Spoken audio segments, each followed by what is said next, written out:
روژا یکشەمê li Qamişloyê bibûneya Roja Cîhanî ya zimanê dayîkê komcivînek li dar ket.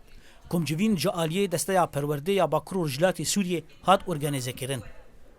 Komcivîn bi slogana perwerdeya bi zimanê dayîkê mafê bingehîne ya hemû gelan hatibû li dar xistin. Endama Komîteya Amedekar Menal Emîn ji dengê Amerîka re anî ziman got mebesta wan ji komcivînê godanasîna mafê perwerdê bi zimanê dayîkê û çawîna naskirina wê û erêkirina wê di civaka navnetewî de.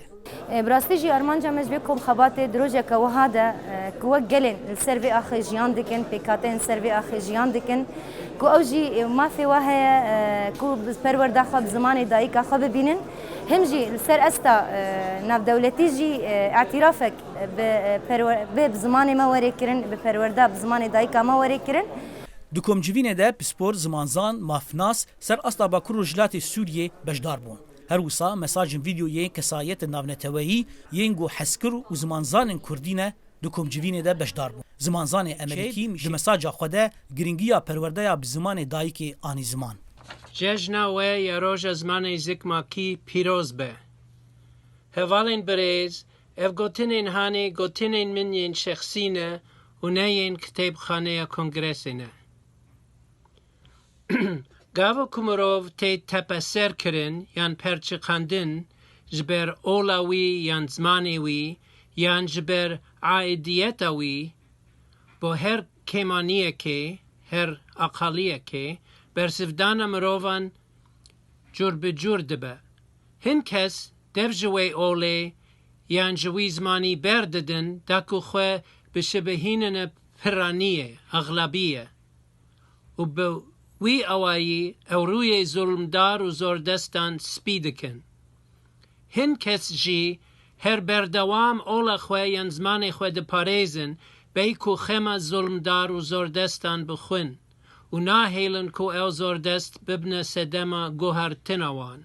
Li aliyekî din mafnas derfetên pêkanîna erêkirina sîstema perwerdeyê bi zimanê dayîkê li Sûriyê bi lokolînên zagonî bejdar bibûn. Pispora rêxistina Olfa Taw anko Komîteya Perwerdeya bi zimanê Siryanî ji dengê Amerîka re anî ziman got bejdarbûna wan di komcivînê de bi mebesta danasîna karîna zimanê Siryanî ji bo perwerdê ye.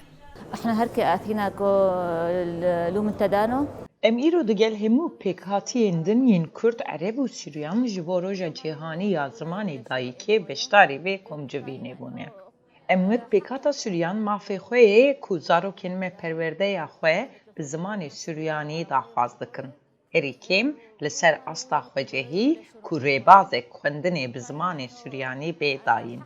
Li aliyekî din serokê desteya perwerdê ya Bakur û Jilatê Sûriyê Recep El-Mişrif diyar kir got ezmûna perwerdeya bi zimanê dayîkê ya Bakur û Jilatê Sûriyê belgeya serkeftina vê sîstemê ye û ew ê hewl bidin got bi rengê diplomatîk vî mafê bingehîn di destûra Sûriye ya pêşarojê de biçesibînin.